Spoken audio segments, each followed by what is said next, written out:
Good evening, everyone. This is Coach Chris from thriveandharmony.com.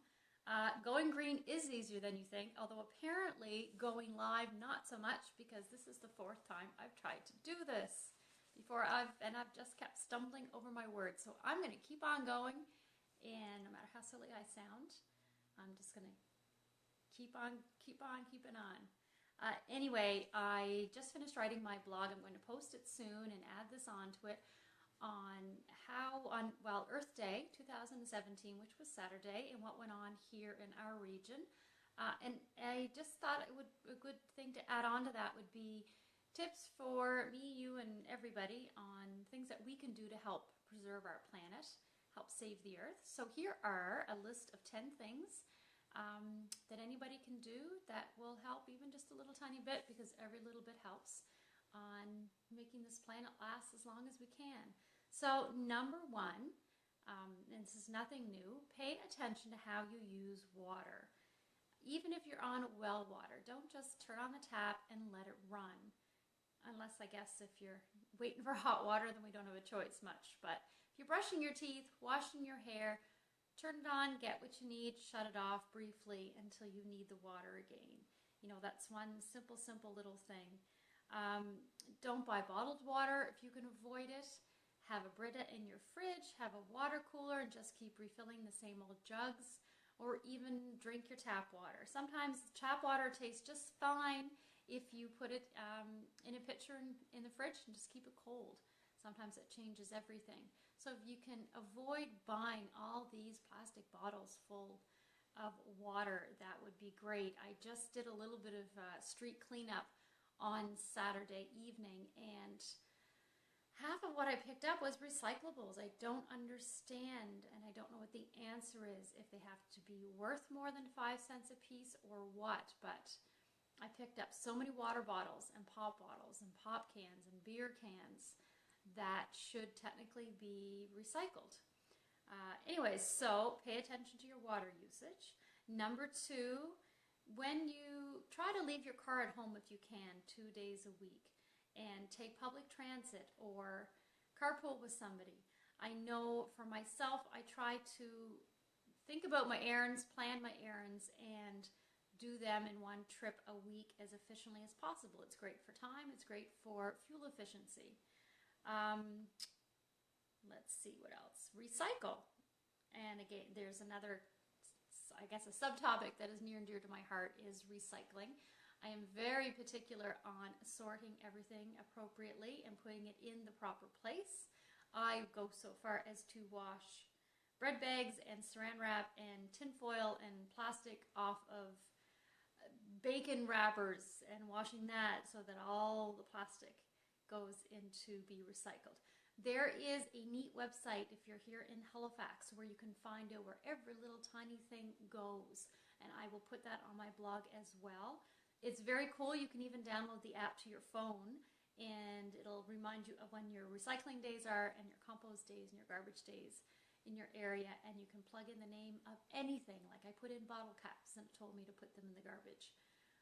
So it tells you how to sort all of your household items, which is very cool. So I'll put that in my blog. So compost, recycle, reduce, reuse, recycle. Composting, if you can, do it at home. I don't do much of it here. Simply because I have animals that would get into it, and I wouldn't be able to produce compost fast enough for the amounts I need to use anyway. So mine does go into the green bin. Now, I will be going to pick up some of that green bin compost next week from Miller Waste, and I can access that out in Elmsdale, and that is compost that's made from our green bins, and it's fantastic in your vegetable gardens or in your flower beds. So I'm going to get some of that. Anybody has access to that, and it's very reasonably priced. You can also change your light bulbs for CFLs if you haven't done that already. They last longer. I don't think they last as long as they claim they do, but they do last longer than our regular old-fashioned light bulbs, and they use 2/3 less the energy. So that makes it worthwhile to change. And if you call Efficiency Nova Scotia, they will change them for you at no cost. They'll come over and do an overhaul of your house and give you ideas and on how to make your house more energy efficient.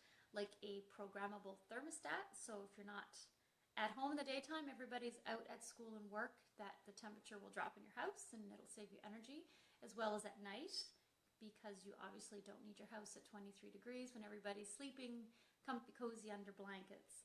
So those are easy ways to keep your house more efficient. Back to driving and your car. Did you know that if your cars are a little bit underinflated, that can cost you up to 3 times more fuel? And so, you're spending more money and you are putting more emissions into the environment, which is not great.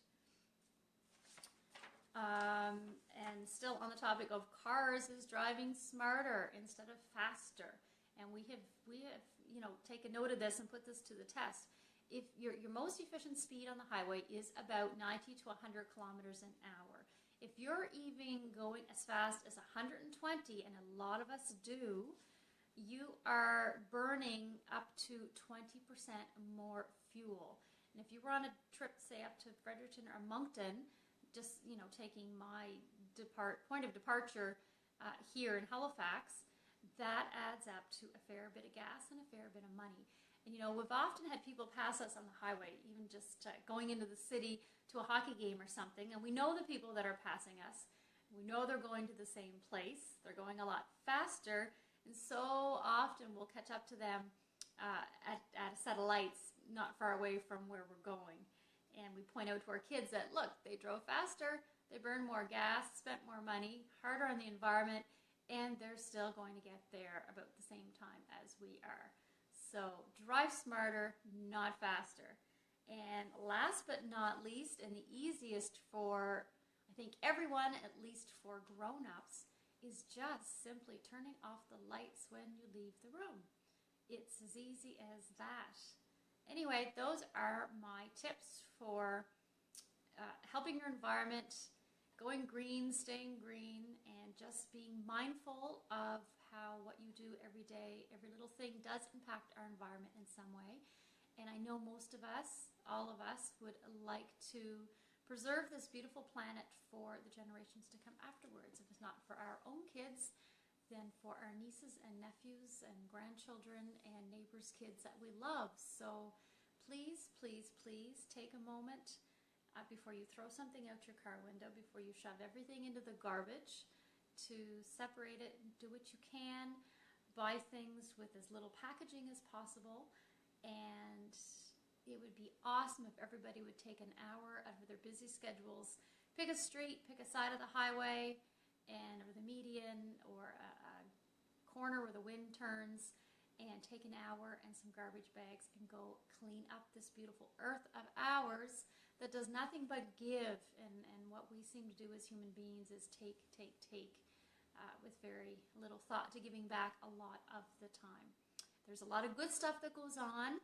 I do tend to focus on the things that need improvement, but there is a lot of good stuff that goes on. And when I saw people around picking up garbage on Saturday, it warmed my heart and definitely encouraged me to do so as well. Our big community cleanup here is going to be next Saturday, and that is the Compassion Project, which is a joint effort between several churches in the community and community members. We have a big barbecue and we clean up our streets. Anyway, that's Coach Chris from thriveandharmony.com. Thank you for sticking with me this evening. I know I babbled on a bit. Hopefully you were not aware of my first few attempts. Not sure how that shows up for the Facebook community when I delete them. But this was attempt number 4.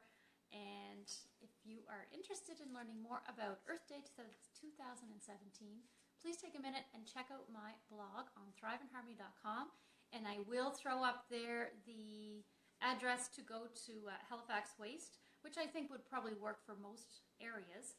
You could still access it and get some useful information on things that maybe you are confused about in your recycling.